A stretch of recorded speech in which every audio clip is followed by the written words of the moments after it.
को deputy CM बनाने के मूड में कैप्टन अमरिंदर सिंह नहीं है। और तमिलनाडु निकाय चुनाव को लेकर सुप्रीम कोर्ट ने चुनाव आयोग की मांग को ठुकरा दिया। कोर्ट ने कहा कि कोरोना हर चीज का बहाना नहीं है, 15 सितंबर तक चुनाव कराएं।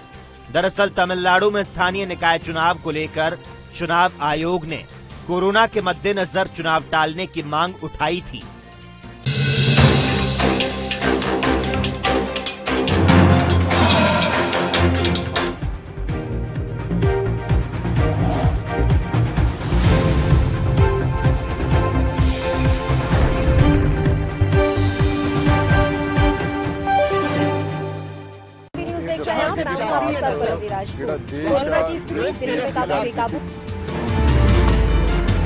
खबरनामा, खबर से असर तक। 21 जून सोमवार से देश के हर राज्य में 18 वर्ष से ऊपर की उम्र के सभी नागरिकों के लिए भारत सरकार राज्यों को मुफ्त वैक्सीन मुहैया कराएगी।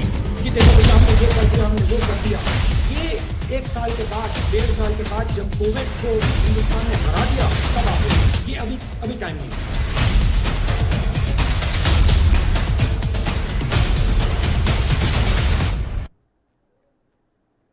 नमस्कार, एएनबी न्यूज देख रहे हैं आप। मैं हूं आपके साथ पल्लवी राजपूत और हमारे खास कार्यक्रम खबरनामा में आप सभी का स्वागत है। और चलिए अब शुरुआत कर लेते हैं खबरनामा की। कांग्रेस नेता राहुल गांधी ने कोरोना की दूसरी लहर के कहर को लेकर केंद्र सरकार और पीएम नरेंद्र मोदी पर हमला बोला है। कोरोना श्वेत पत्र प्रस्तुत करते हुए राहुल गांधी ने कहा कि कोरोना की दूसरी लहर में जान गंवाने वाले 90% लोगों को बचाया जा सकता था। इसकी बड़ी वजह ऑक्सीजन की कमी थी। पीएम मोदी के आंसू मरने वालों के परिवार के लोगों के आंसू नहीं पहुंच सकते। प्रधानमंत्री के आंसू लोगों को नहीं बचा पाए, लेकिन ऑक्सीजन जरूर बचा ली। लेकिन उन्होंने इसे गंभीरता से नहीं लिया क्योंकि उनका फोकस बंगाल के चुनाव पर था। इसके साथ ही राहुल गांधी ने मृतकों के परिजनों को 4 लाख रुपए का मुआवजा न देने पाने को लेकर भी सरकार पर बड़ा सवाल खड़ा किया है।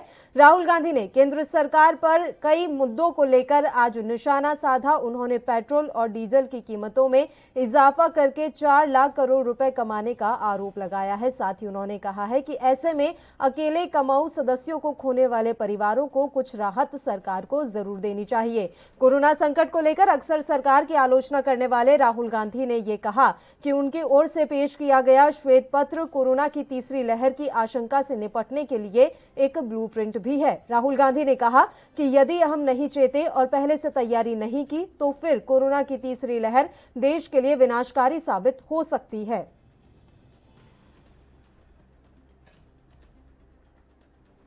व्हाइट पेपर का लक्ष्य एक प्रकार से रास्ता दिखाने का है।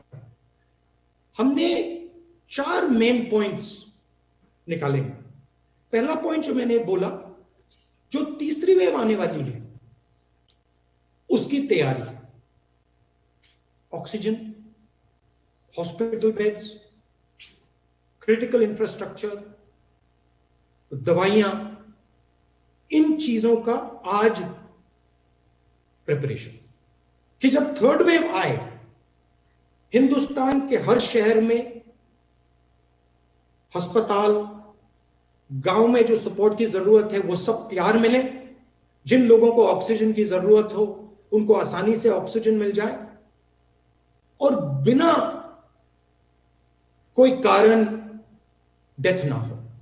जो नीडलेस डेथ है, जो एक प्रकार से लाखों लोग नीडलेसली मरे हैं सेकेंड वेव में, वो फिर से ना हो।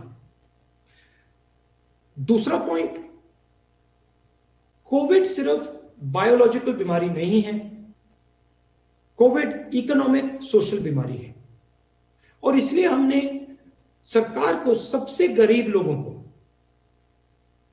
छोटे बिजनेसेस को, मिडिल साइज बिजनेसेस को आर्थिक सहायता देने की जरूरत है। हमने एक न्याय का कॉन्सेप्ट दिया है। अगर नाम प्रधानमंत्री को अच्छा नहीं लगे उसका नाम बदल दें, बट बेसिक कॉन्सेप्ट कि गरीबों के जेब में, गरीबों के घर में हम डायरेक्ट फंड्स पहुंचाएं।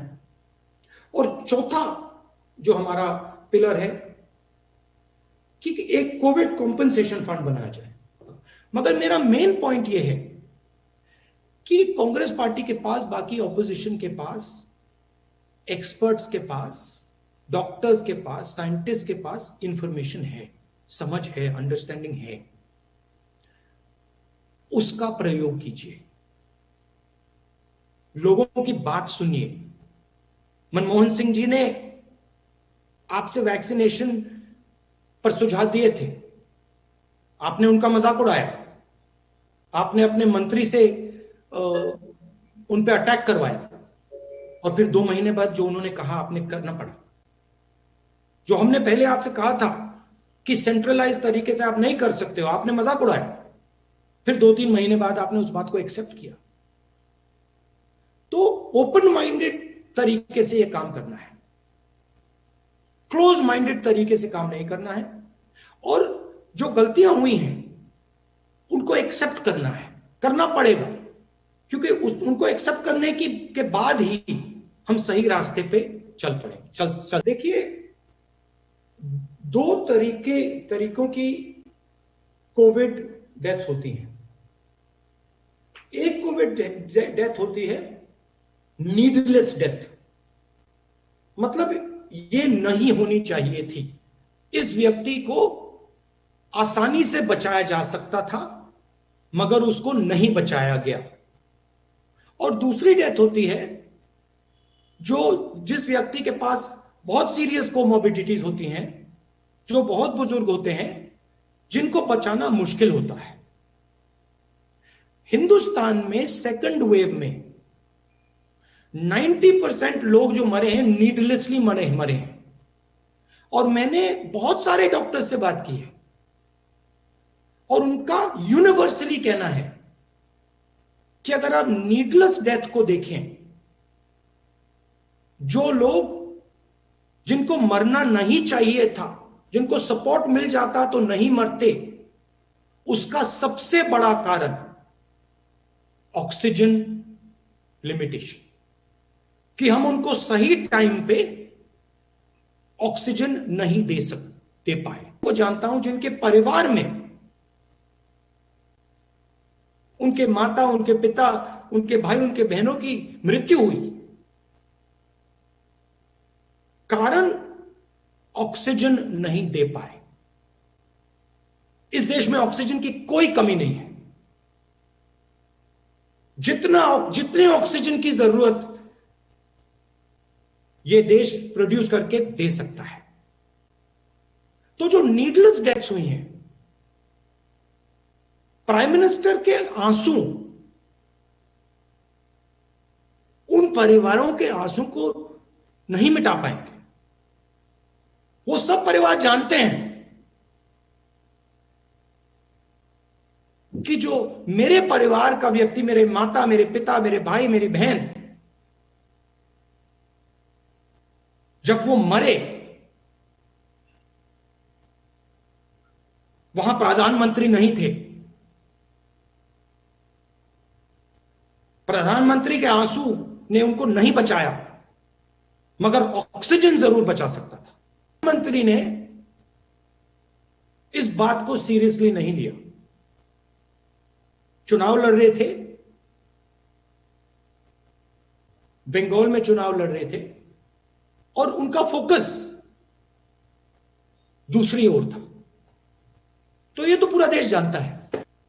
इसकी वैक्सीनेशन की जो प्रोसेस है उसको चालू करना चाहिए, इफेक्टिवली चलाना चाहिए।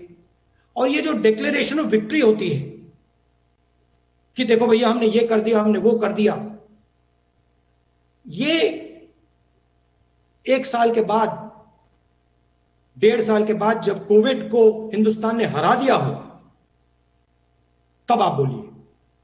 ये अभी टाइम नहीं है। और जैसे मैंने बोला, और मैं 1 साल से बोल रहा हूं, 1.5 साल से बोल रहा हूं, कोविड देश को बहुत जबरदस्त नुकसान पहुंचाएगा। फर्स्ट वेव के पहले मैंने बोला, सेकंड वेव के पहले मैंने बोला, थर्ड वेव के पहले मैं बोल रहा हूं, और पूरी तैयारी आज शुरू हो जानी चाहिए। तो कोरोना की संभावित तीसरी लहर को लेकर राहुल गांधी ने आज प्रेस कॉन्फ्रेंस की। इस दौरान राहुल गांधी ने तीसरी लहर से निपटने के लिए एक श्वेत पत्र जारी किया, जिस पर संबित पात्रा ने पलटवार किया है। बीजेपी के राष्ट्रीय प्रवक्ता संबित पात्रा ने कांग्रेस पर निशाना साधते हुए कहा कि राहुल गांधी कोरोना के हर मोर्चे पर राजनीति कर रहे हैं। कल शाम से ही हम सबको आशंका था, आज हो गया है वो। जब भी हिंदुस्तान में कुछ अच्छा होता है, जब भी हिंदुस्तान में कोई खुशी की बात होती है और भारतवर्ष अच्छा परफॉर्म करता है, तो कहीं ना कहीं कांग्रेसियों को चिढ़ होता है। कहीं ना कहीं राहुल गांधी से रुका नहीं जाता है और राहुल गांधी कहीं ना कहीं उस पूरे विषय पर प्रेस कॉन्फ्रेंस के माध्यम से एक प्रश्न चिन्ह लगाने का काम करते हैं, एक अड़ंगा लगाने का काम करते हैं। कल तो योग दिवस था ही, किंतु संयोग देखिए कल जिस प्रकार से पूरे विश्व में हिंदुस्तान एकमात्र ऐसा देश बना जिसने एक ही दिन में लगभग 87 लाख वैक्सीनेशन, पूरे देश में ये जो वैक्सीनेशन ड्राइव रहा वो अपने आप में एक ऐतिहासिक मोड़ पे जाके खड़ा होता है। और जिस प्रकार से ये काउंटडाउन कल आरंभ हुआ, लोगों में एक उत्साह, एक उल्लास का माहौल था। सोशल मीडिया में हम देख रहे थे, लोग बात कर रहे थे कि अब 50 लाख हो गया, अब 60 लाख हो गया, अब 59 लाख हो गया, अब 70 लाख हो गया। और शाम तक जैसे जैसे 80 लाख के ऊपर हिंदुस्तान वैक्सीनेशन में पहुंचने लगा, कहीं ना कहीं जो भारत की लड़ाई कोरोना के खिलाफ है उसमें भारत जीत रहा है, उसमें भारत अवश्य जीतेगा, इस प्रकार का एक खबर, एक लहर पूरे हिंदुस्तान में आने लगी। किंतु दुख की आज सुबह राहुल गांधी ने प्रेस कॉन्फ्रेंस करके एक व्हाइट पेपर की बात की है और कहीं ना कहीं अड़ंगा लगाने का काम किया है। बंधुगण, आप सबने इस कोरोना की लड़ाई को शुरू से ही देखा है। आरंभ में ही राहुल गांधी और कांग्रेस पार्टी ने जब भी इस लड़ाई में निर्णायक मोड़ आए, उस समय उन्होंने राजनीति करने की भरसर प्रयास किए। कहीं ना कहीं इस लड़ाई को डिरेल करने का अथक परिश्रम राहुल गांधी ने किया है। मैं तो कहूंगा अथक परिश्रम राहुल गांधी जी ने भी किया है। और अथक परिश्रम केवल और केवल इंडिया की जो लड़ाई है कोरोना के खिलाफ, कैसे इंडिया उससे डिरेल हो जाए, उसमें अथक परिश्रम राहुल गांधी जी ने किया है। बहुत टायरलेस एफर्ट किया है। आप याद रखिए, जब लॉकडाउन की परिस्थिति थी, पहली बार भारत सरकार ने लॉकडाउन किया था, उस समय उसी लॉकडाउन को तुगलकी लॉकडाउन कह के भारत के जो युवराज हैं कांग्रेस पार्टी के, राहुल गांधी ने संबोधित किया था, ये तो तुगलकी लॉकडाउन है। तुगलकी लॉकडाउन से लॉकडाउन क्यों नहीं हो रहा है? हमें वैक्सीन चाहिए से इस वैक्सीन में तो गाय का खून मिला हुआ है। हमें वैक्सीन क्यों नहीं दे रहे हैं से जब कोवैक्सीन आता है और छत्तीसगढ़, राजस्थान इत्यादि राज्यों में कोवैक्सीन सप्लाई की जाती है, तो कांग्रेस शासित राज्य मना कर देते हैं वैक्सीन लेने से। वैक्सीन हेजिटेंसी को बढ़ावा मिलता। मैं तो आज राहुल गांधी को एक अनसॉलिसिटेड एडवाइस भी दूंगा। वो शायद हमसे एडवाइस नहीं चाहते, मगर फिर भी मैं दूंगा कि कब तक आखिर आप ये वर्चुअल प्रेस कॉन्फ्रेंसेस करते रहेंगे? कब तक ये वर्चुअल प्रेस कॉन्फ्रेंसेस करेंगे? कभी रियल काम तो करिए।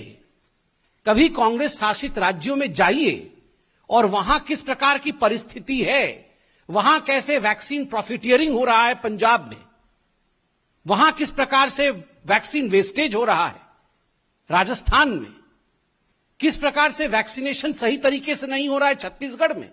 आप वर्चुअल से निकल करके रियल ग्राउंड में जाके समीक्षा करिए राहुल गांधी जी। आज भी मुझे आश्चर्य हुआ, राहुल गांधी जी अपने प्रेस कॉन्फ्रेंस में डिसेंट्रलाइजेशन की डिमांड कर रहे थे कि ये जो लड़ाई है कोविड के खिलाफ, ये जो वैक्सीनेशन का प्रोसेस है, अगर डिसेंट्रलाइजेशन होगा तो वो ज्यादा अच्छा होगा। मुझे तो कभी कभी लगता है कि कंफ्यूजन और राहुल ये पर्यायवाची शब्द है।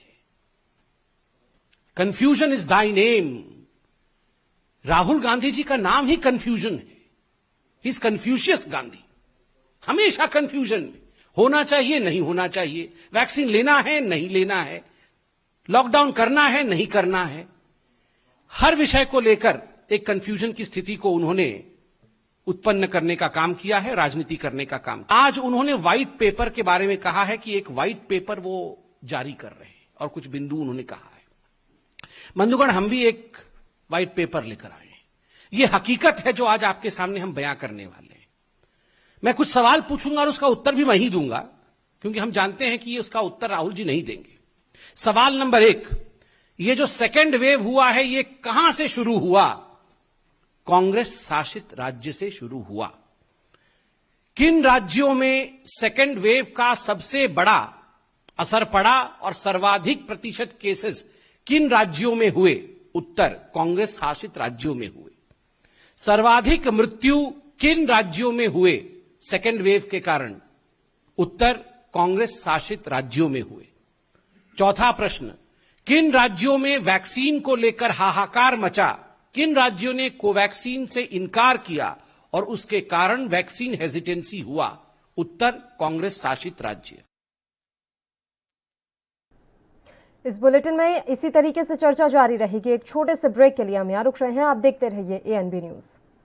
राज्य में 18 वर्ष से ऊपर की उम्र के सभी नागरिकों के लिए भारत सरकार राज्यों को मुफ्त वैक्सीन मुहैया कराएगी।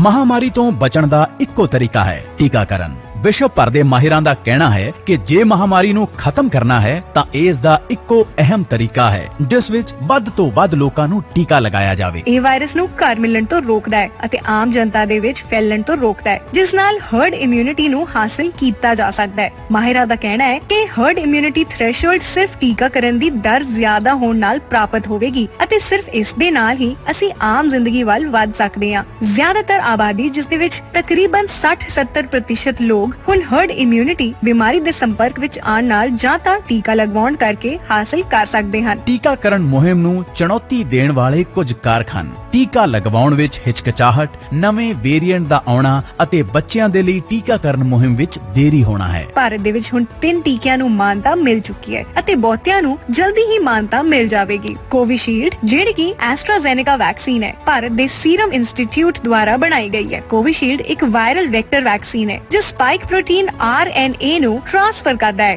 ਜੋ ਸੈੱਲ ਦੁਆਰਾ ਸਪਾइक ਪ੍ਰੋਟੀਨ ਉਤਪਾਦਨ ਨੂੰ ਉਤੇਜਿਤ ਕਰਨ ਲਈ ਇਮਿਊਨ ਪ੍ਰਤੀਕਿਰਿਆ ਨੂੰ ਟ੍ਰਿਗਰ ਕਰਦਾ ਹੈ। ਕੋਵੈਕਸੀਨ ਭਾਰਤ ਦੇ ਅੰਦਰ ਬਣੀ ਹੋਈ ਵੈਕਸੀਨ ਹੈ ਜੋ ਭਾਰਤ ਬਾਇਓਟੈਕ ਦੁਆਰਾ ਤਿਆਰ ਕੀਤੀ ਗਈ ਹੈ। ਇਹ ਇੱਕ ਇਨਐਕਟੀਵੇਟਡ ਵੈਕਸੀਨ ਹੈ, ਜਿਸ ਦਾ ਮਤਲਬ ਹੈ ਕਿ ਇਹ ਮਰੇ ਹੋਏ ਕੋਰੋਨਾ ਵਾਇਰਸ ਨਾਲ ਬਣਿਆ ਹੈ, ਜੋ ਕਿ ਇਸ ਨੂੰ ਲਗਾਉਣ ਲਈ ਸੁਰੱਖਿਅਤ ਬਣਾਉਂਦਾ ਹੈ। ਅਤੇ ਸਭ ਤੋਂ ਨਵਾਂ ਹੈ ਰੂਸ ਦਾ ਬਣਾਇਆ ਹੋਇਆ ਸਪੁਤਨਿਕ V ਵੈਕਸੀਨ। ਇਹ ਇੱਕ ਠੰਡੀ ਕਿਸਮ ਦੇ ਵਾਇਰਸ ਇਸਤੇਮਾਲ ਕਰਦਾ ਹੈ ਜੋ ਕਿ ਨੁਕਸਾਨ ਰਹਿਤ ਹੋਣ ਲਈ ਬਣਾਇਆ ਗਿਆ ਹੈ। ਕੋਰੋਨਾ ਵਾਇਰਸ ਦੇ ਇੱਕ ਛੋਟੇ ਜਿਹੇ ਹਿੱਸੇ ਨੂੰ ਕੈਰੀਅਰ ਦੇ ਰੂਪ ਵਿੱਚ ਸਰੀਰ ਤੱਕ ਪਹੁੰਚਾਉਂਦਾ ਹੈ। ਟੀਕਾਕਰਨ ਹੀ ਤੁਹਾਨੂੰ ਅਤੇ ਤੁਹਾਡੇ ਪਰਿਵਾਰ ਨੂੰ ਬਚਾਉਣ ਦਾ ਇੱਕੋ ਇੱਕ ਤਰੀਕਾ ਹੈ ਅਤੇ ਜਦੋਂ ਟੀਕਿਆਂ ਦੇ ਪ੍ਰਭਾਵ ਬਾਰੇ ਚਰਚਾਵਾਂ ਹੋ ਰਹੀਆਂ ਹਨ ਤਾਂ ਮਾਹਿਰ ਇਸ ਗੱਲ ਨੂੰ ਲੈ ਕੇ ਸਾਫ਼ ਹਨ ਕਿ ਸਭ ਤੋਂ ਵਧੀਆ ਟੀਕਾ ਉਹੀ ਹੈ ਜਿਹੜਾ ਇਸ ਸਮੇਂ ਤੁਹਾਡੇ ਲਈ ਉਪਲਬਧ ਹੈ। ਪੰਜਾਬ ਸਰਕਾਰ ਦੁਆਰਾ ਲੋਕ ਹਿੱਤ ਵਿੱਚ ਜਾਰੀ।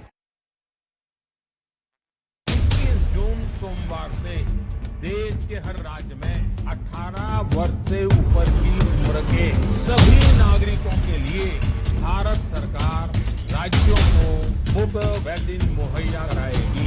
कि देखो बेटा, हमने ये कर दिया, हमने वो कर दिया। ये 1 साल के बाद, 1.5 साल के बाद जब कोविड को हिंदुस्तान ने हरा दिया तब आप ये अभी टाइम नहीं।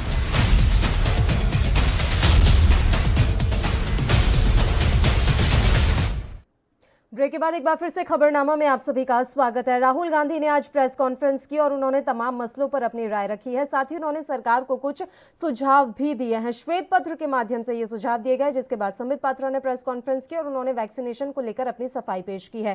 अभी कुछ आंकड़े हम आपको बताते हैं कि सोमवार के दिन रिकॉर्ड जो वैक्सीनेशन हमारे देश में हुआ है, कहां कितने कौन से राज्य में वैक्सीन लगी है, ग्राफिक्स के जरिए आप तक पहुंचा रहे हैं। अंडमान निकोबार की बात करें तो यहां 783, आंध्र प्रदेश में 47,328 और ये लगातार ग्राफिक प्लेट आप अपने टेलीविजन स्क्रीन पर देख सकते हैं और जान सकते हैं कि किस राज्य में कितना वैक्सीनेशन सोमवार के दिन हुआ है। राजधानी दिल्ली में 76,216 वैक्सीनेशन कल हुआ है। इतने लोगों को कल वैक्सीन लगी है। इसके अलावा जम्मू कश्मीर, झारखंड, हिमाचल, कर्नाटक का डेटा भी आपके सामने इस समय टेलीविजन स्क्रीन पर है। राज्य और उनके अंदर कितने लोगों को वैक्सीन लगी है, इसका डेटा हम आप तक पहुंचा रहे हैं। सोमवार का ये आंकड़ा है।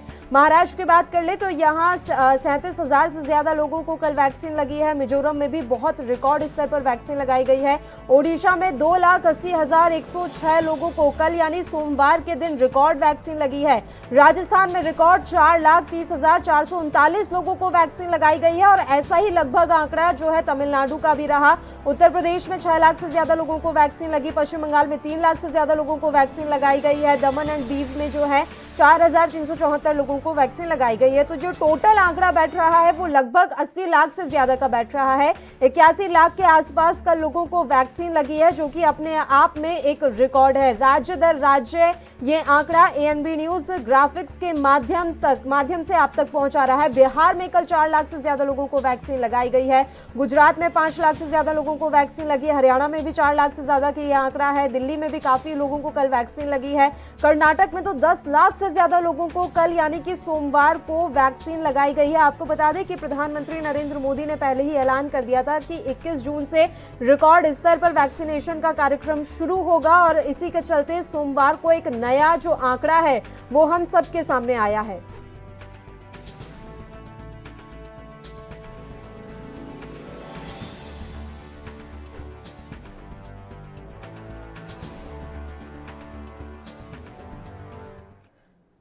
चलिए अब इस मसले पर चर्चा की शुरुआत कर लेते हैं। 3 मेहमान इस समय हमारे साथ इस मसले पर चर्चा करने के लिए लाइव जुड़ गए हैं। मेहमानों से आपका परिचय करवा देते हैं। सबसे पहले भारतीय जनता पार्टी से अवधेश उपाध्याय जी हमारे साथ जुड़े हुए हैं। इनके अलावा केवल ढींगरा जी जो कि प्रवक्ता हैं कांग्रेस के और राजनीतिक विश्लेषक डॉक्टर रमेश ठाकुर भी हमारे साथ जुड़ गए हैं। तीनों ही मेहमानों का स्वागत है एएनबी न्यूज पर। केवल ढींगरा जी, शुरुआत आपके साथ। कल ही इतना बड़ा आंकड़ा हमारे सामने आया, रिकॉर्ड वैक्सीनेशन हुआ। जब एक अच्छी पहल हो रही है उसी बीच इस तरह की प्रेस वार्ता करना क्या जरूरी है? और ये बात संबित पात्रा भी कह रहे हैं कि जब भी देश में कुछ अच्छा होता है तो कांग्रेस को चिढ़ हो जाती है। देखिए, सबसे बड़ी बात ये है, प्रेस कॉन्फ्रेंस की गई जो इनको जो भाजपा की जो 2 साल की 1.5 साल की जो नीति थी उसको देख के पहली लहर आई और उसको किस तरह से इन्होंने देखा, सारे इंडस्ट्रियां बंद कर दी, सभी लोगों ने काम बंद कर दिए, पब्लिक सड़कों पे आ गई, उनको नहीं पा रहा था और उन लोगों का बहुत हुआ। और भाजपा ने कहा कि कांग्रेस अड़ंगा डाल रही थी, डीरेल कर रही थी। ये डीरेल तो इन्होंने खुद कर दिया। जब सारी इंडस्ट्री बंद कर दी, पब्लिक सड़कों पे आ गई, लोगों को खाना नहीं मिला, तो डीरेल तो हो गया सारा देश।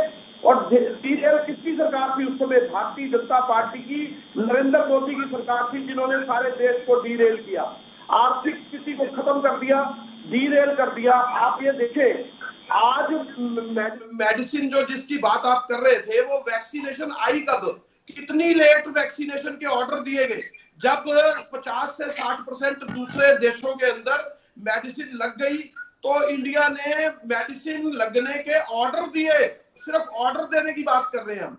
और दूसरी बात, लगने की बात को अभी तो लगी नहीं है मेडिसिन, अभी लगने की बात तो अलग है वो, क्योंकि वो डाटा भी आपको पता होगा और मुझे भी पता है कि अभी तक सिर्फ कुल जो है 5 करोड़ ऐसे आदमी हैं जिनको डबल डोज लगी है। सिंगल डोज वाला तो पूरा मान्यता है ही नहीं, क्योंकि इम्यूनिटी की मेडिसिन है और सिंगल डोज में इम्यूनिटी पूरी नहीं मानी जाती, डबल डोज में मानी जाती है। तो वो अभी तक करीबन 5 करोड़ का आंकड़ा है, उसके आसपास लगभग होगा। अभी वैक्सीनेशन लेट ऑर्डर की है, वो भी जब कोर्ट ने सुओ मोटो लिया तब, उससे ऑर्डर नहीं। और अरंगा कांग्रेस ने लगाया, अरंगा लगाने वाली बीजेपी, लेट करने वाली काम को बीजेपी और कांग्रेस के ऊपर बात करने वाले संबित पात्रा। डीरेल सारे देश को कर दिया। आज जो है अर्थव्यवस्था जो है वो बिल्कुल जमीन के अंदर चली गई। 24% जो जीडीपी है 24% माइनस पे है। जो 10 पॉइंट प्लस पे होती थी आज 24 माइनस पे है देश की जीडीपी। और ये कह रहे हैं अड़ंगा कांग्रेस ने लगाया। सरकार किसकी थी? जिसकी सरकार होती है, अड़ंगा भी वही लगा रहा था और डीरेल भी देश को वही कर रहा था। और आपको एक और बड़ी अच्छी बात बता दूं, कांग्रेस जो है बार बार इनको चलाती है, कांग्रेस के वर्ड जो है उसको ये सीखते हैं और उसको दूसरे तरीके से इम्प्लीमेंट करने की कोशिश करते हैं और नाम कांग्रेस का लेते हैं। आप ये देखिए कि जितने कांग्रेस ने जितनी बार बात की, चाहे वो प्रेस कॉन्फ्रेंस के माध्यम से की, चाहे इनको टीवी के माध्यम से की, चाहे वो लोगों के बीच में जाके जो बात रखने की बात होती है वो की, ये सब चीज कांग्रेस की सुनते हैं, उसी चीज को लागू करते हैं और लेकिन कांग्रेस के लिए बोलते हैं कि अड़ंगा लगाने वाली कांग्रेस है, जबकि अड़ंगा इस देश में जितना भी लगा वो सारा भारतीय जनता पार्टी की सरकार ने लगाया और इनकी नालायकी ने लगाया। ठीक है, अवधेश उपाध्याय जी आपका रुख करना चाहेंगे। सर, अगर कोई प्रेस वार्ता करके आपको सुझाव देना चाह रहा है तो जरूरी है कि उसकी बातों का खंडन ही कर दिया जाए।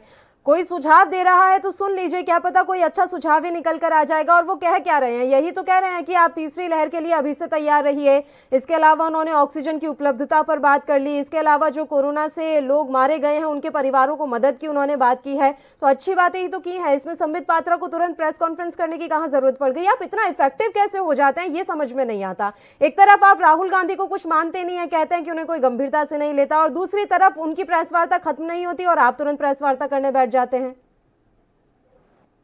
आपने जो बात प्रेस कॉन्फ्रेंस करने का, भाई दोनों का अपना अपना अपनी भी जिम्मेदारी है, ठीक है। राहुल जी भी एक जिम्मेदार व्यक्ति है, लेकिन मैं आपसे ये पूछना चाहता हूँ, ये केवल डिंगला जी जो बोल रहे थे यहाँ पर बहुत बड़ी बात है कि ये कर रहे हैं वो कर रहे हैं, तो ये जो राहुल गांधी ने प्रेस कॉन्फ्रेंस की आज, चलिए अच्छी बात है उन्होंने की है। अब इनसे मैं ये पूछना चाहता हूँ कि राजस्थान, महाराष्ट्र, पंजाब वालों के लिए क्या राय दी राहुल गांधी जी उस प्रेस कॉन्फ्रेंस में, जहाँ पूरी की पूरी वैक्सीन को खराब कर दिया गया, तो ऑक्सीजन कंसंट्रेटर को ठेकेदारों को दे दिया गया। सरकारी जो ऑक्सीजन कंसंट्रेटर आए थे, जो सरकार से ऑक्सीजन मिली थी इनको, राजस्थान को, महाराष्ट्र को, उस ऑक्सीजन कंसंट्रेटर को, ऑक्सीजन सिलेंडरों को ठेकेदारों के हवाले कर दिया गया था। उस पर राय क्यों नहीं की प्रेस कॉन्फ्रेंस में? टूल किट की बात क्यों नहीं की? टूल किट मैंने बनवाई थी, टूल किट जो हमारे देश को तोड़ने की बात करी गई थी, ये बात क्यों नहीं थी प्रेस कॉन्फ्रेंस में? अगर आप प्रेस कॉन्फ्रेंस कर रहे हो, श्वेत पत्र जारी कर रहे हो, तो आप एक जिम्मेदार पार्टी के व्यक्ति होने के नाते आप सारी बातें कहिए। भारतीय जनता पार्टी इन्होंने 4 बिंदु रखे। पल्लवी जी, पहले बिंदु इन्होंने कहा कि तीसरी लहर में क्या तैयारी है। मैं बता दूं आपको, कल एक दिन में, कल रात 11:30 बजे तक 85 लाख डोज लगी है, और 85 लाख जो जनसंख्या है, बहुत से देशों में इतनी जनसंख्या भी नहीं है लोगों की जितनी हमारे देश में कल एक दिन में वैक्सीन लग गई। और ये जो लोग हैं, ये केवल बड़गड़ाने काम करते हैं, देश की जनता को भड़काने काम करते हैं। जब वैक्सीन आई थी शुरू में, तो उन्होंने कहा था कि वैक्सीन में, कोई कह रहा था कि वैक्सीन में शोर की चर्बी है, कोई कह रहा था कि गाय का खून है, लोगों को भड़काया, लेकिन खुद जाकर वैक्सीन लगवा कर आ गए, अपने रिश्तेदारों को वैक्सीन लगवा दी। ये केवल देश को तोड़ने की बात करते हैं, देश की जनता को गुमराह करके अपनी राजनीति जो बची खुची राजनीति है उसको बचाने की कोशिश में अपने हमारे देश को पूरी तरह तोड़ने की कोशिश में लगे पड़े राहुल गांधी और उनके नेता। तो केवल डीलर जो बैठे हुए हैं यहाँ पर, ये तो महाभारत के संजय जी हैं, अपने राजा को खुश करने के लिए यहाँ बोल रहे हैं। हो सकता है चुनाव का टिकट लेना हो, लेकिन जो अच्छी बात है, मैंने जो सवाल किया कि जो सुझाव दे रहे हैं राहुल गांधी, वो आप मानेंगे या नहीं? ठीक है सर, बधाई उसके लिए, बधाई के पात्र हैं आपके, एक दिन में रिकॉर्ड वैक्सीनेशन हुआ है, इसमें हम कह रहे हैं। लेकिन मेरा सवाल अभी भी वहीं पर रह गया सर कि जो सुझाव राहुल गांधी ने दिए वो मानेंगे या नहीं? सुझाव देना क्या हमारे देश में गलत है? आपका जवाब मैं इस पर लूंगी, बस एक छोटे से ब्रेक के लिए हमें यहाँ रुकना है, फौरन हाजिर होंगे। देश के हर राज्य में 18 वर्ष से ऊपर की उम्र के सभी नागरिकों के लिए भारत सरकार राज्यों को मुफ्त वैक्सीन मुहैया कराएगी। कि देखो भैया, हमने ये कर दिया, हमने वो कर दिया। ये 1 साल के बाद, 1.5 साल के बाद जब कोविड को हिंदुस्तान ने हरा दिया, तब आप ये अभी टाइम नहीं।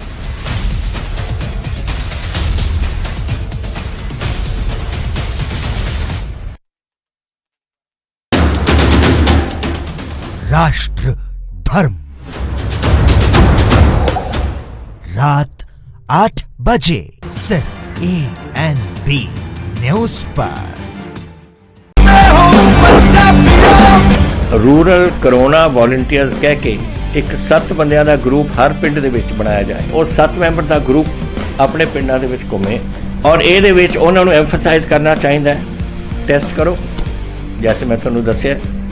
ਜਿੱਥੇ ਫਿਰ ਅਗਰ ਕੋਈ ਪੋਜ਼ਿਟਿਵ ਨਿਕਲਿਆ ਉਹ ਕਿਹਨੂੰ ਮਿਲਿਆ ਉਹਨੂੰ ਟ੍ਰੇਸ ਕਰੋ ਕਿ ਜਾ ਕੇ ਦੇਖੋ ਕਿ ਕਿਹਨੂੰ ਮਿਲਿਆ ਉਹਨੂੰ ਵੀ ਟੈਸਟ ਕਰੋ ਔਰ ਫਿਰ ਜਿਹੜੇ ਕੋਵਿਡ ਪੋਜ਼ਿਟਿਵ ਨੇ ट्रीट करो। 3 T's, 3 T's, test, trace and treat.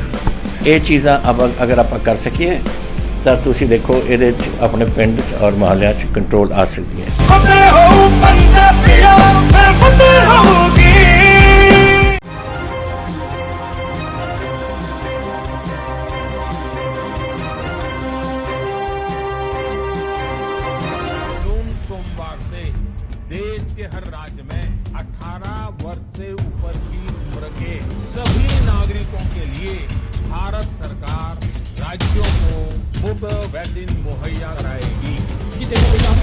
हमने वो कर दिया।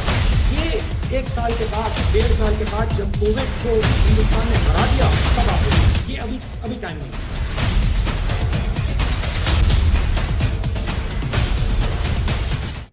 ब्रेक के बाद एक बार फिर से खबरनामा में आप सभी का स्वागत है। आज हम राहुल गांधी के श्वेत पत्र के बारे में बात कर रहे हैं। उन्होंने 4 मुख्य बिंदुओं को आज प्रेस कॉन्फ्रेंस के माध्यम से उठाया है, जिसके बाद संबित पात्रा ने उन पर पलटवार भी किया। इसी मसले पर चर्चा करने के लिए तीनों मेहमान लगातार हमारे साथ जुड़े हुए हैं। डॉक्टर ठाकुर, आपके पास में आना चाहूंगी। सर, सीधा सा और मेरा सरल सा सवाल है, कोरोना काल क्या वाकई में राजनीतिक पार्टियों के लिए आपदा में अवसर लेकर आया? सर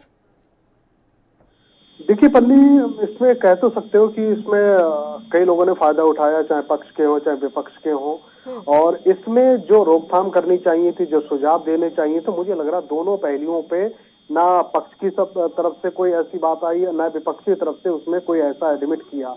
अब बात जिस तरीके से राहुल गांधी ने आज प्रेस कॉन्फ्रेंस करके कुछ सुझाव दिए हैं, कुछ चीजों पे उन्होंने पर्दा से बिल्कुल उठा के एक स्थिति साफ की है। ये अगर आप थोड़ा सा 2-3 महीने पहले जब जाएं तो राहुल गांधी साहब ने एक बार ये चीजें और गई थी, जो प्रधानमंत्री साहब ने अब कहा है, जो कल उन्होंने कहा था 18 से ऊपर वालों के लिए वैक्सीनेशन का इस तरह द्वार खोला जा रहा है।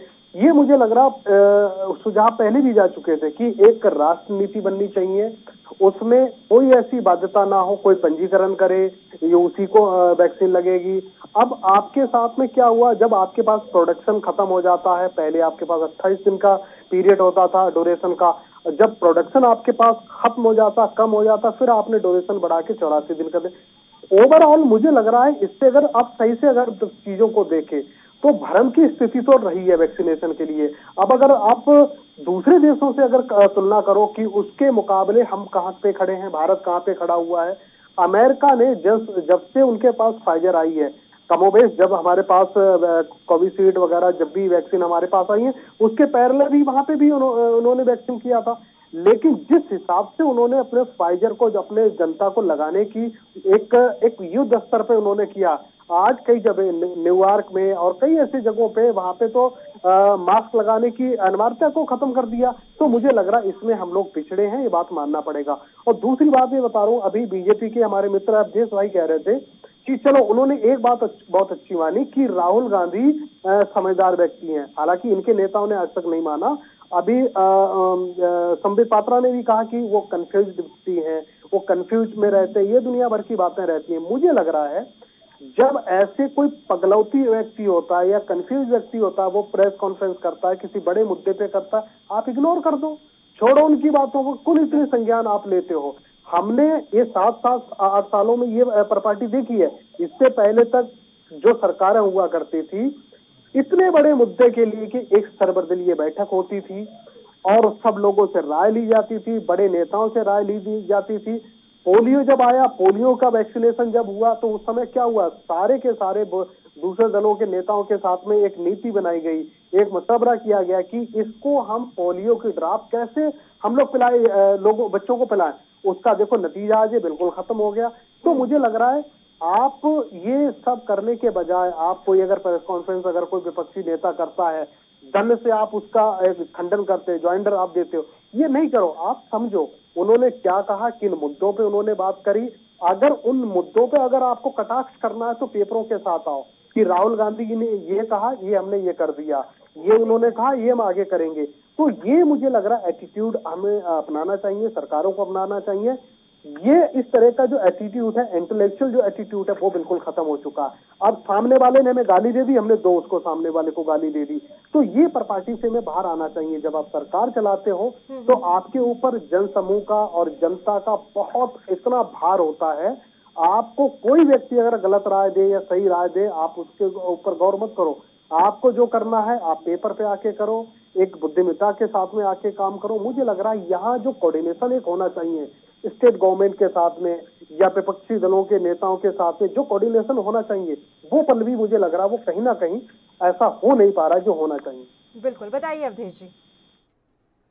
पल्लवी जी, जैसे हमारे डॉक्टर रमेश ठाकुर जी ने अभी कहा कि मतलब ये जो इतना करते हैं, अगर राहुल गांधी जी अगर प्रेस कॉन्फ्रेंस कर रहे हैं, तो मैं ये पूछना चाह रहा हूँ उनसे, ठाकुर साहब से, डॉक्टर साहब से, काबिल आदमी है ये, तो जब अभी पीछे गाजियाबाद में एक गाड़ी कटी थी किसी की, उसमें राहुल गांधी ने तुरंत ट्वीट कर दिया कि राम भक्त ऐसा नहीं कर सकते, जबकि वो सारा जो मामला था वो झूठा था।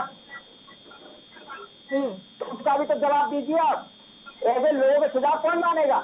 जिनके सुझाव अपनी पार्टी के नेता नहीं मानते, उनका सुझाव तो देश की जनता मानेगी, और फिर देश की जनता को बरसाते हैं। कैसे वैक्सीन में गाय का खून है, आप प्रेस कॉन्फ्रेंस करो, लोगों का समय बर्बाद करो, लोगों को उनको आप भ्रमित करो, ये किसी हकीम ने थोड़ी कहा है। अगर वो गलत तरीके से राय देते, सुझाव देते, आप मत मानो ना, आप देख भाई।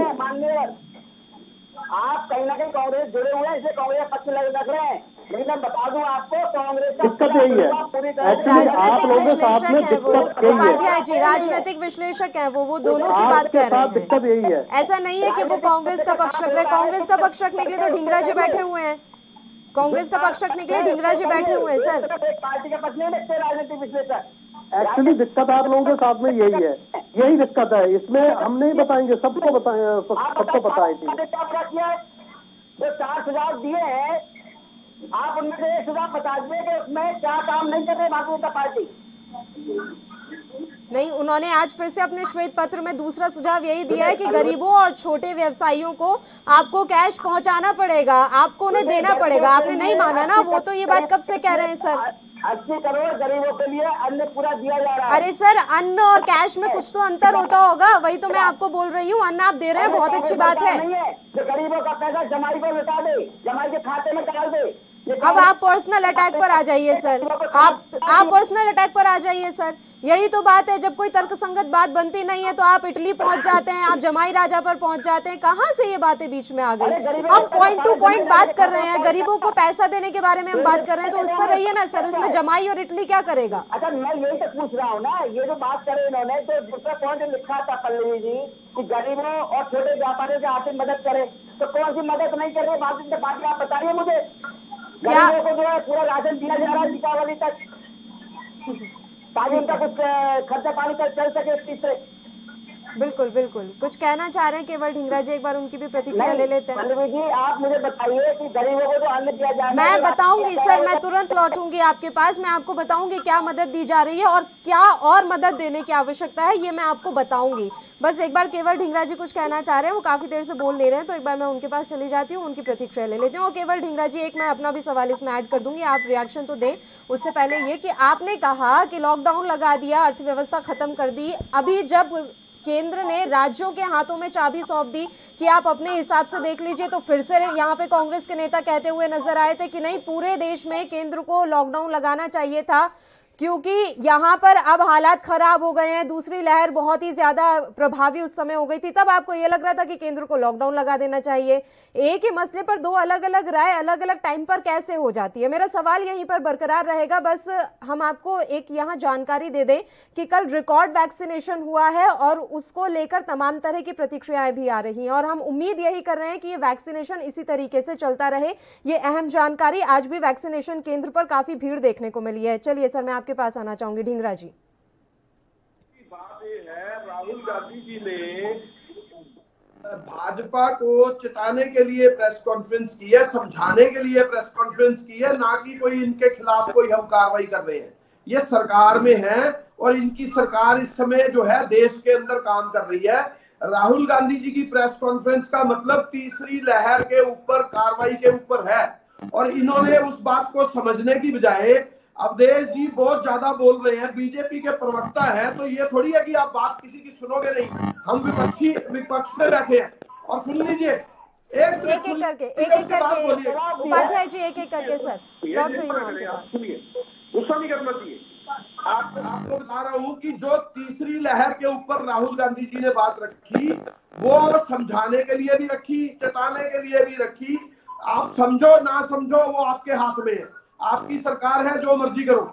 लेकिन मैं आपको एक चीज कहना चाहता हूँ, सुन लीजिए ना अवधेश, आप भाई साहब मुझे तो बता दीजिए, तो टोल गेट आई थी, टोल गेट में जो राहुल गांधी जी का हाथ है, राहुल गांधी जी ने टोल गेट टेस्ट करवाई थी, वो क्या था? उसके ऊपर भी प्रेस कॉन्फ्रेंस की थी राहुल गांधी जी ने टोल गेट के बारे में, तो मैं टोल गेट भेज रहा हूँ, टोल गेट में ये चीजें हैं, भारत को तोड़ने की चीजें हैं, टोल गेट में प्रेस कॉन्फ्रेंस करनी चाहिए थी उनको। मैंने टोल गेट या गाजियाबाद के मामले पर आज डिबेट नहीं रखी है सर, अवधेश जी सुनना सीखिए सर, उनका जवाब ले लीजिए, उनका जवाब ले लीजिए, उसके बाद मैं आपके पास ही लौटूंगी। आप ही डीरेल कर रहे हो हम डिबेट को, डीरेल मत करिए ना, ये अरंगा मत डालिए ना, डीरेल करिए डिबेट को। डीरेल करने से कोई फायदा नहीं है, आप डीरेल ही करते हो, अब तक काम है डीरेल करना सारी बात को। आप मुद्दे पे रहिए, मुद्दा ये है जिस तरह से अव्यवस्था फैली, वैक्सीनेशन को पहले मोदी जी ने अपने हाथ में रखा, फिर स्टेट को डिस्ट्रीब्यूट किया, फिर दोबारा अपने हाथ में रख लिया, और राज्य से कमला नहीं, जब कोर्ट ने भाई राज्यों से कमला नहीं, राज्यों से वैक्सीनेशन हुआ नहीं, जो वैक्सीन की कमी कर गई, खा गए, चोरी कर गए वैक्सीन की, काला बाजारी करती वैक्सीन की, तो मजबूरन लेना पड़ा केंद्र सरकार अपने हाथों में वैक्सीन को। अगर आपकी राज्य सरकार में देते तो वैक्सीन नहीं लग पाती, लोगों को नहीं लग पाती 85 लाख एक दिन में वैक्सीन, इसलिए केंद्र सरकार ने अपने हाथ में लिया है। सुनिए, अरंगा प्लस डीरेल प्रवक्ता जी मेरी बात सुन लीजिए, उसके बाद जवाब देना। और ये मैं आपको बताना चाहता हूँ, आप अरंगे और डीरेल मत करिए सारी बातों को। वैक्सीनेशन को अपने हाथ में सेंटर में क्यों रखा था, फिर स्टेट के हवाले किया, फिर उसके बाद जब कोर्ट ने सुआ बटो लिया, उसके बाद ऑर्डर किया कि हम अब वैक्सीन मंगाते हैं।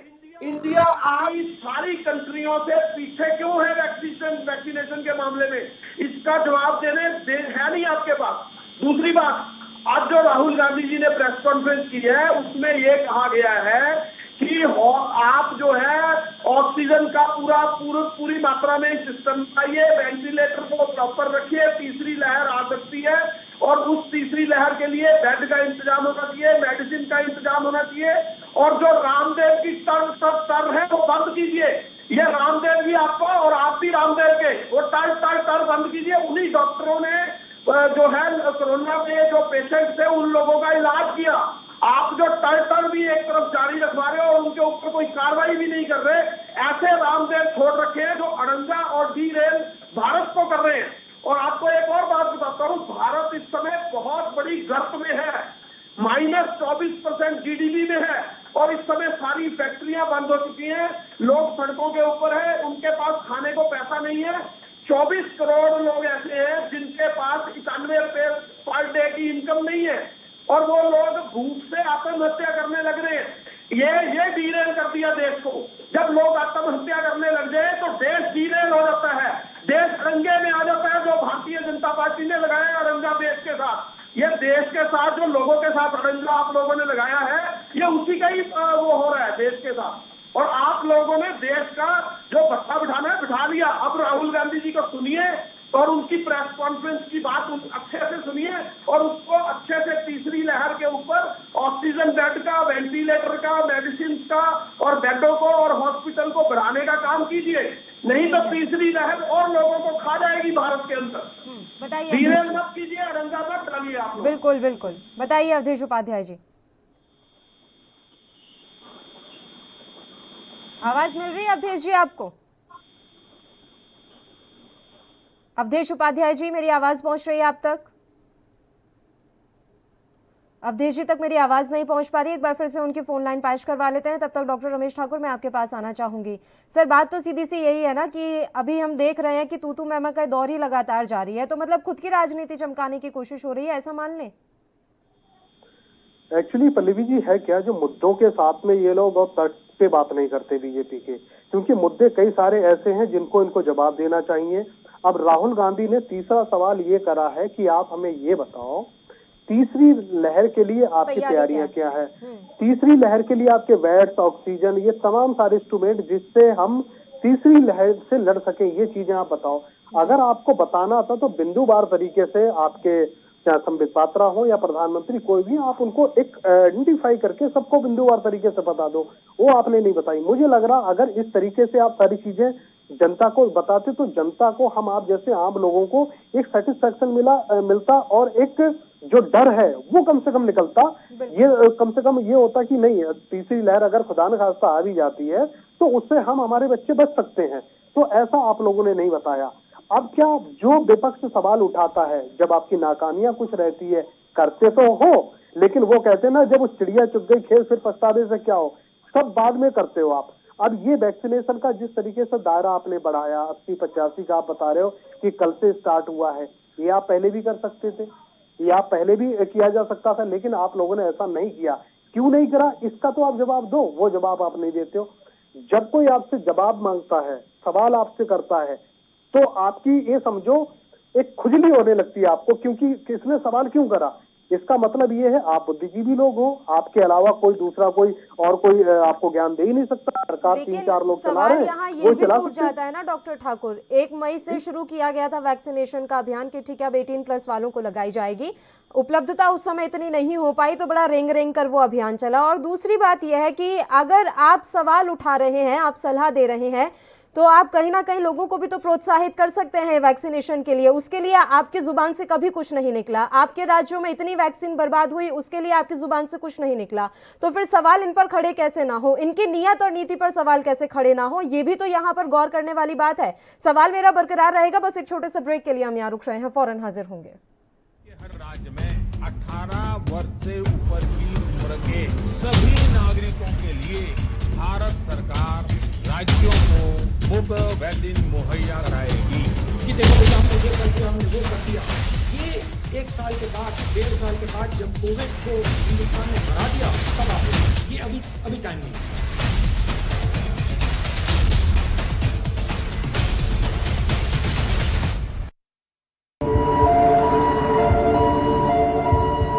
ਜਿਵੇਂ ਭਾਰਤ ਦੇ ਵਿੱਚ ਇੱਕ ਦਿਨ ਵਿੱਚ ਕਰੋਨਾ ਵਾਇਰਸ ਦੇ ਲੱਖਾਂ ਕੇਸ ਰਿਕਾਰਡ ਹੋ ਰਹੇ ਹਨ, ਤਾਂ ਨਾਗਰਿਕਾਂ ਦਾ ਇਹ ਫਰਜ਼ ਬਣਦਾ ਹੈ ਕਿ ਉਹ ਆਪਣਾ ਧਿਆਨ ਰੱਖਣ ਅਤੇ ਸਿਹਤ ਢਾਂਚੇ ਦੇ ਭਾਰ ਨੂੰ ਘਟਾ ਸਕਣ। ਪਰ ਹੁਣ ਜਦੋਂ ਦੂਜੀ ਲਹਿਰ ਚੱਲ ਰਹੀ ਹੈ ਤਾਂ ਜੇਕਰ ਲੋਕਾਂ ਨੇ ਆਪਣਾ ਧਿਆਨ ਨਾ ਰੱਖਿਆ ਤਾਂ ਮਹਾਮਾਰੀ ਦੇਸ਼ ਦੇ ਵਿੱਚ ਲੰਬੇ ਸਮੇਂ ਤੱਕ ਚੱਲੇਗੀ। ਪਰ ਜ਼ਿੰਮੇਵਾਰ ਵਿਵਹਾਰ ਕਿਹੜਾ ਹੈ? ਬਹੁਤ ਆਸਾਨ ਹੈ, ਮਾਸਕ ਲਗਾਓ। ਜਦੋਂ ਘਰੋਂ ਨਿਕਲਣ ਲੱਗੋ ਹਮੇਸ਼ਾ ਮਾਸਕ ਲਗਾ ਕੇ ਨਿਕਲੋ। ਹੁਣ ਦੂਰਾ ਮਾਸਕ ਲਗਾਉਣ ਦੀ ਸਲਾਹ ਵੀ ਦਿੱਤੀ ਜਾਂਦੀ ਹੈ। ਦੂਰਾ ਮਾਸਕ ਵਾਇਰਸ ਦੇ ਵਿਰੁੱਧ ਇੱਕ ਮਜ਼ਬੂਤ ਰੁਕਾਵਟ ਦਾ ਕੰਮ ਕਰਦਾ ਹੈ। ਜਦੋਂ ਬਾਹਰ ਹੁੰਦੇ ਹੋ ਤਾਂ ਬਾਕੀਆਂ ਨਾਲੋਂ 6 ਫੁੱਟ ਦੀ ਦੂਰੀ ਬਣਾ ਕੇ ਰੱਖੋ। ਖੁਦ ਨੂੰ ਅਤੇ ਬਾਕੀਆਂ ਨੂੰ ਸੁਰੱਖਿਅਤ ਰੱਖੋ। ਭੀੜ ਭਾੜ ਵਾਲੀਆਂ ਥਾਵਾਂ ਅਤੇ ਘੱਟ ਹਵਾਦਾਰ ਥਾਵਾਂ ਤੇ ਪਰਹੇਜ਼ ਕਰੋ। ਬੰਦ, ਗੈਰ ਹਵਾਦਾਰ ਅਤੇ ਛੱਤ ਦੇ ਥੱਲੇ ਵਾਲੀਆਂ ਥਾਵਾਂ ਜਲਦੀ ਹੀ ਕੇਂਦਰਿਤ ਹੋ ਜਾਂਦੀਆਂ ਹਨ ਅਤੇ ਇਸ ਦੇ ਨਾਲ ਉਸ ਥਾਂ ਤੇ ਮੌਜੂਦਾ ਲੋਕਾਂ ਵਿੱਚ ਇਨਫੈਕਸ਼ਨ ਦਾ ਖਤਰਾ ਵੱਧ ਜਾਂਦਾ ਹੈ। ਜਿੰਨੇ ਜ਼ਿਆਦਾ ਲੋਕਾਂ ਨਾਲ ਤੁਸੀਂ ਸੰਪਰਕ ਵਿੱਚ ਆਉਂਦੇ ਹੋ, ਉਨੇ ਹੀ ਜ਼ਿਆਦਾ ਤੁਸੀਂ ਕੋਵਿਡ-19 ਦੇ ਪ੍ਰਭਾਵ ਥੱਲੇ ਆਉਂਦੇ ਹੋ।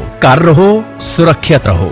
ਜਦੋਂ ਜ਼ਿਆਦਾ ਜ਼ਰੂਰਤ ਹੋਵੇ ਉਦੋਂ ਹੀ ਘਰੋਂ ਬਾਹਰ ਨਿਕਲੋ। ਸਾਫ਼ ਸਫਾਈ ਬਣਾ ਕੇ ਰੱਖੋ। ਹੱਥਾਂ ਨੂੰ 30 ਸੈਕਿੰਡ ਤੱਕ ਧੋਵੋ ਅਤੇ ਵਾਇਰਸ ਨੂੰ ਆਪਣੇ ਆਪ ਤੋਂ ਦੂਰ ਰੱਖੋ। ਆਪਣੇ ਹੱਥਾਂ ਨੂੰ ਸੈਨੀਟਾਈਜ਼ ਕਰੋ। ਇਸ ਦੇ ਨਾਲ ਵਾਇਰਸ ਨਾਲ ਦੀ ਨਾਲ ਮਰ ਜਾਂਦਾ ਹੈ। ਉਹ ਸੈਨੀਟਾਈਜ਼ਰ ਵਰਤੋ ਜਿਸ ਦੇ ਵਿੱਚ ਘੱਟੋ ਘੱਟ 60% ਐਲਕੋਹਲ ਹੋਵੇ। ਜਿਨ੍ਹਾਂ ਲੋਕਾਂ ਨੂੰ ਕੋਵਿਡ-19 ਦੇ ਲੱਛਣ ਨਜ਼ਰ ਆਉਣ, ਉਹਨਾਂ ਨੂੰ ਤੁਰੰਤ ਹੀ ਆਪਣੇ ਘਰ ਵਿੱਚ ਇਕਾਂਤਵਾਸ ਹੋ ਜਾਣਾ ਚਾਹੀਦਾ ਹੈ, ਚਾਹੇ ਉਹ ਜਾਂਚ ਕਰਵਾਉਣ ਦੀ ਉਡੀਕ ਕਰ ਰਹੇ ਹੋਣ। ਹਲਕੇ ਤੋਂ ਦਰਮਿਆਨੇ ਲੱਛਣਾਂ ਵਾਲੇ ਲੋਕ ਇਲਾਜ ਦੌਰਾਨ ਘਰ ਰਹਿ ਸਕਦੇ ਹਨ, ਪਰ ਉਹਨਾਂ ਨੂੰ ਆਪਣੇ ਬਾਕੀ ਪਰਿਵਾਰ ਨਾਲੋਂ ਵੱਖ ਰਹਿਣਾ ਚਾਹੀਦਾ ਹੈ। ਜੇਕਰ ਘਰ ਦੇ ਵਿੱਚ ਕੋਈ ਕੋਵਿਡ ਦਾ ਮਰੀਜ਼ ਹੈ ਤਾਂ ਘਰ ਵਿੱਚ ਬਾਕੀਆਂ ਨੂੰ ਸਾਵਧਾਨੀਆਂ ਦੀ ਪਾਲਣਾ ਕਰਨੀ ਚਾਹੀਦੀ ਹੈ ਅਤੇ ਮਾਸਕ ਦੀ ਵਰਤੋਂ ਕਰਨੀ ਚਾਹੀਦੀ ਹੈ ਤਾਂ ਕਿ ਵਾਇਰਸ ਨੂੰ ਫੈਲਾਉਣ ਤੋਂ ਬਚਿਆ ਜਾ ਸਕੇ। ਪੰਜਾਬ ਸਰਕਾਰ ਵੱਲੋਂ ਲੋਕ ਹਿੱਤ ਵਿੱਚ ਜਾਰੀ। 18 वर्ष से ऊपर की उम्र के सभी नागरिकों के लिए भारत सरकार राज्यों को मुफ्त वैक्सीन मुहैया कराएगी। कि देखो बेटा, हमने ये कर दिया, हमने वो कर दिया। ये 1 साल के बाद, 1.5 साल के बाद जब कोविड को हिंदुस्तान ने हरा दिया, तब आप ये अभी टाइम नहीं।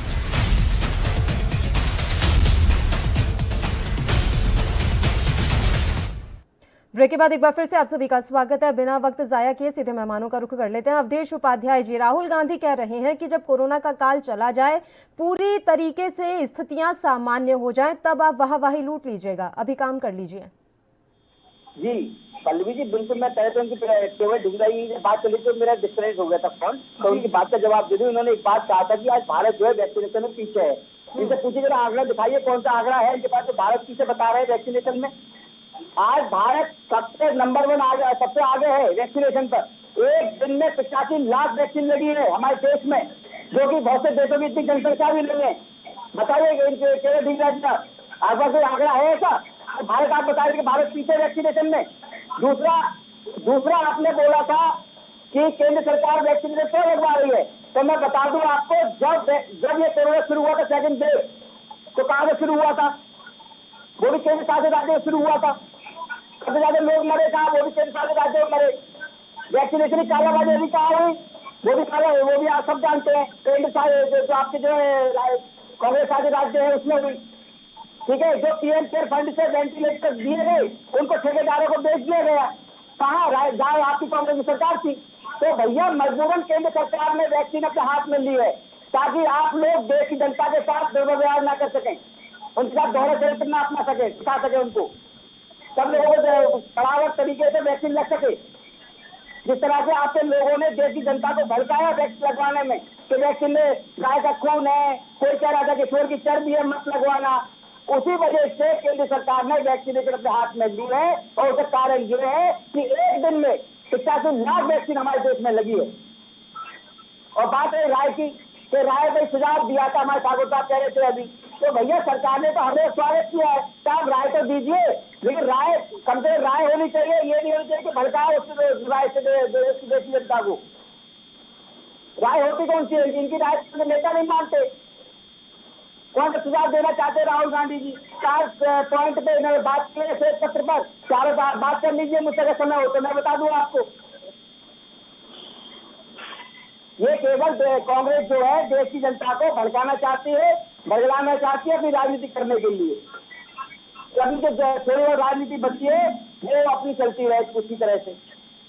अच्छा ठीक है, बताइए ढींगरा साहब। देखिए अभी इन्होंने बहुत बड़ा अच्छी से बात कही कि कांग्रेस कर ली है। मैं ये पूछना चाहता हूँ, सरकार कांग्रेस की है क्या? सरकार तो है बीजेपी। अरे भैया सरकार तो अपना काम कर रही है ढींगरा साहब, हमने तो आपको सरकार तो अपना काम कर रही है, सरकार कालाबाजारी नहीं कर रही है। अरे भाई सरकार ने वैक्सीन खराब नहीं की है, जो वैक्सीन खराब हुई है वो आपके कांग्रेस खराब हुई है। अरंगा मत लगाइए, अरंगा वेंटिलेटर आपने देश से खा गए, आपने वेंटिलेटर जब पीएम केयर फंड से आए थे उनको आपकी सरकार देश से खा गई। वेंटिलेटर धीरे मत करो, अरंगा मत लगाओ, सुनो मेरी वैक्सीनेशन नहीं लगाने दी आपने देश की जनता को। अगर आप बदलाते नहीं तो हमारे देश की जनता आज पूरी तरह से वैक्सीनेट हो चुकी है। कैसे वैक्सीनेट हो जाती सर? आपके पास इतनी वैक्सीन है अभी उपलब्ध है? आप आंकड़ा दे दीजिए, उपाध्याय जी आंकड़ा दीजिए, कितने प्रतिशत ऐसे लोग हैं, कितने करोड़ ऐसे लोग हैं जिन्हें वैक्सीन की दोनों डोज लग गई। मैं आपकी बात मान लेती हूँ कि भ्रम फैला गई, मैं आपकी बात मान रही हूँ सर, भ्रम फैलाया गया वैक्सीन को लेकर, तरह तरह की बातें की गई, लेकिन आपने जो अभी बैठकर यहाँ पर दावा किया है कि अगर कांग्रेस भ्रम नहीं फैलाती तो अब तक पूरे देश की जनता को वैक्सीन लग चुकी होती। कैसे लग गई होती? मुझे अब आप इसका तर्कसंगत जवाब दीजिए। आपके पास 135 करोड़ वैक्सीन की डोज उपलब्ध हैं। बिल्कुल जितनी डोज लग रही है, जितनी जनता उस हिसाब से पूरी प्लानिंग से डोज आ रही है और डोज लग रही है। अगर प्लानिंग नहीं होती पल्लवी जी तो एक दिन में 85 लाख डोज लगती कर क्या? सर कल के लिए मैं आपको ऑलरेडी कह चुकी हूँ कि आप बधाई के पात्र हैं कि एक दिन में आपने रिकॉर्ड वैक्सीनेशन किया है। जनवरी में आ गई थी ना वैक्सीनेशन, तब से लेकर अब आपको ये टाइम मिला, जून आ गया है, आधा जून निकल गया, तब आप कह रहे हैं कि हमने रिकॉर्ड वैक्सीन लगा दी एक दिन में। 6 महीने में याद आई है आपको? आपको पता होगा जब पोलियो ड्रॉप्स डल रहे थे, अरे पहले तो वैक्सीन में नहीं आती थी।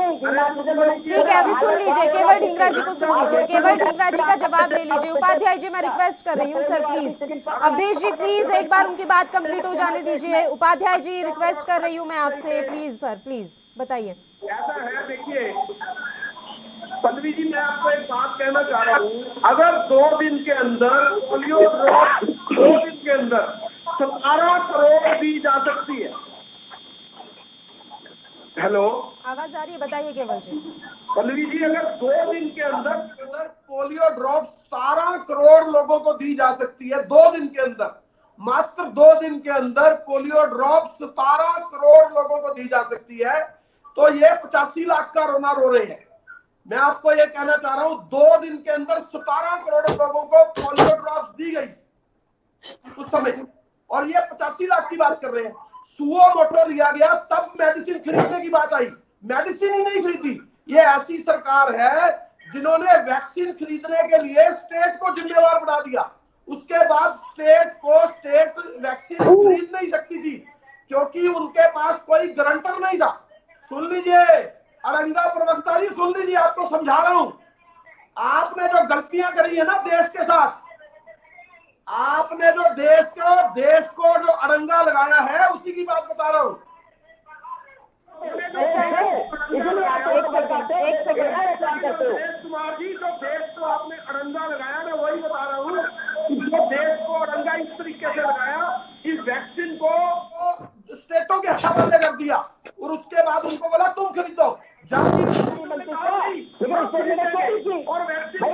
जिम्मेदारी दी गई तो कुछ वैक्सीन को चोरी की, वैक्सीन खराब कर दी, इसीलिए केंद्र सरकार ने हाथ में लिया है वैक्सीनेशन का प्रोग्राम। जब कोर्ट ने सुओ को लिया तब जाके वैक्सीन खरीदने का ऑर्डर दिया। जिस समय तक जब तक कोर्ट ने नहीं पूछा, सुप्रीम कोर्ट ने। ऐसा है, पहली बात तो ढींगरा जी, पोलियो का आपने यहाँ पर पोलियो की दवा को लेकर आपने उदाहरण दिया। सबसे पहली बात तो ये, पोलियो की दवा को लेकर इतनी ज्यादा भ्रम की स्थिति नहीं फैलाई गई थी कि इसमें उसका खून है और इसका खून है और बीजेपी की वैक्सीन है। पोलियो की दवा किस स्थिति में पिलाई गई थी और क्या हुआ था, आप मुझसे बेहतर जानते हैं सर। विश्वसनीयता और उपलब्धता की बात को भी यहाँ पर ध्यान में रखिए, कितनी उपलब्धता और कितनी विश्वसनीयता रही, आप ये भी समझिए। मैं बस यही कहना चाह रही हूँ कि भ्रम हर तरीके से हर जगह से फैलाया गया, सरकार चीजें समेट नहीं पाई और आपने समेटने भी नहीं दिया और उसी का नतीजा आज हम सब भुगत रहे हैं। फिलहाल समय की कमी है, इसलिए मैं तीनों ही मेहमानों का शुक्रिया अदा करना चाहूंगी तमाम चर्चा करने के लिए आप हमारे साथ जुड़े। तो आपको बता दें कि कोरोना की वैक्सीन को लेकर आरोप प्रत्यारोप का दौर अभी भी जारी है और आज ये श्वेत पत्र के चक्कर में एक और नया बम फूट गया है और अब भारतीय जनता पार्टी के जो तमाम प्रवक्ता और नेता हैं इसी मसले पर अपनी प्रतिक्रिया दे रहे हैं। खैर, देखने वाली बात रहेगी इस मसले पर राजनीति कहां तक जाती है। इसी के साथ खबरनामा में फिलहाल के लिए इतना ही, मुझे दीजिए इजाजत, नमस्कार। सोमवार से देश के हर राज्य में 18 वर्ष से ऊपर की उम्र के सभी नागरिकों के लिए भारत सरकार राज्यों को मुफ्त वैक्सीन मुहैया कराएगी। कि देखो बेटा, हमने ये कर दिया, हमने वो कर दिया। ये 1 साल के बाद, 1.5 साल के बाद जब कोविड को हिंदुस्तान ने हरा दिया तब आप ये अभी टाइम नहीं।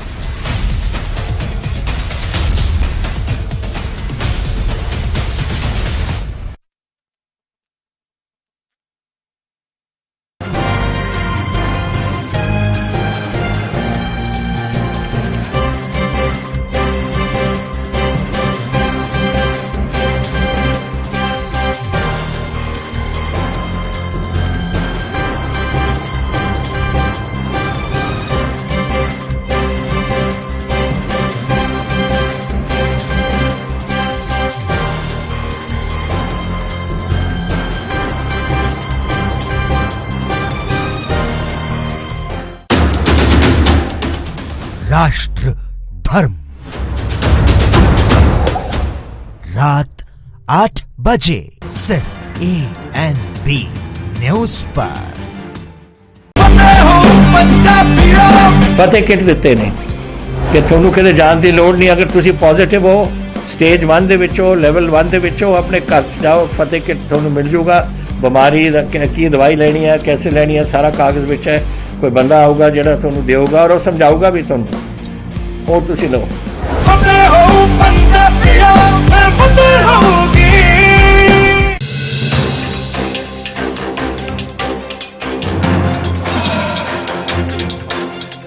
उत्तर प्रदेश में मुख्यमंत्री के चेहरे को लेकर उठी सियासी बयानबाजी के बीच 4.5 साल के बाद केशव प्रसाद मौर्य के सरकारी आवास पर सीएम योगी पहुंचे। मुख्यमंत्री योगी आदित्यनाथ और केशव प्रसाद मौर्य में कई बार मनमुटाव की खबरें सामने आ चुकी हैं।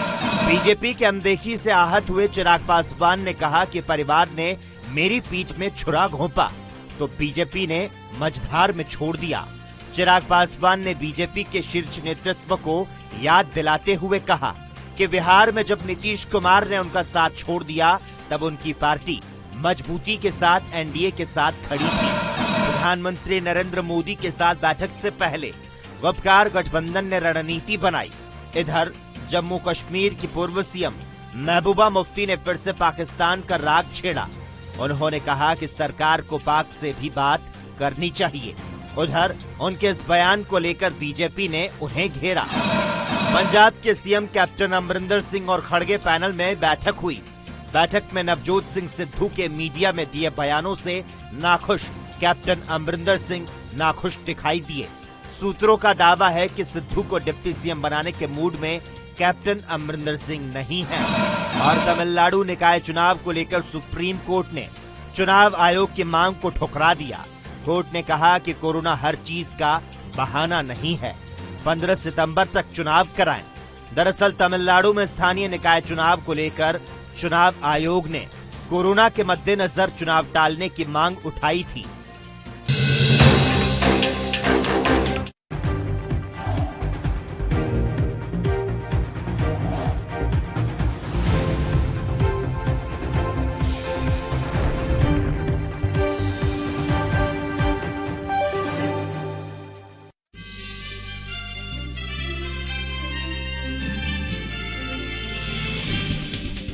देहरादून को स्मार्ट इलेक्ट्रिक बसों की मिली सौगात। सीएम रावत ने 5 स्मार्ट इलेक्ट्रिक बसों को दिखाई हरी झंडी। रायपुर सेलाकुई रूट पर दौड़ेंगे स्मार्ट बसें।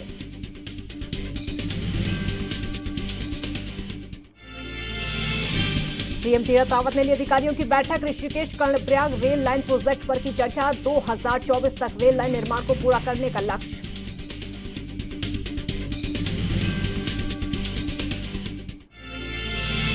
भूस्खलन के बाद ब्लॉक हुआ बद्रीनाथ। नेशनल हाईवे थमी वाहनों की रफ्तार। यात्रियों के भी फंसे होने की खबर।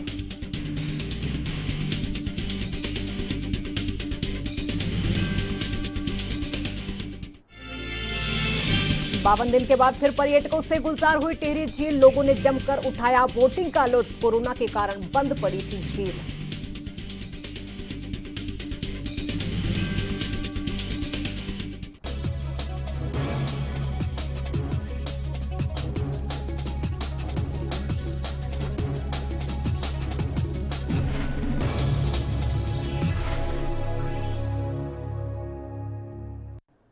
नमस्कार, आप उत्तराखंड देख रहे हैं और मैं हूं आपके साथ काजल ठाकुर। स्मार्ट सिटी परियोजना के तहत मुख्यमंत्री तीरथ सिंह रावत ने मंगलवार को सेला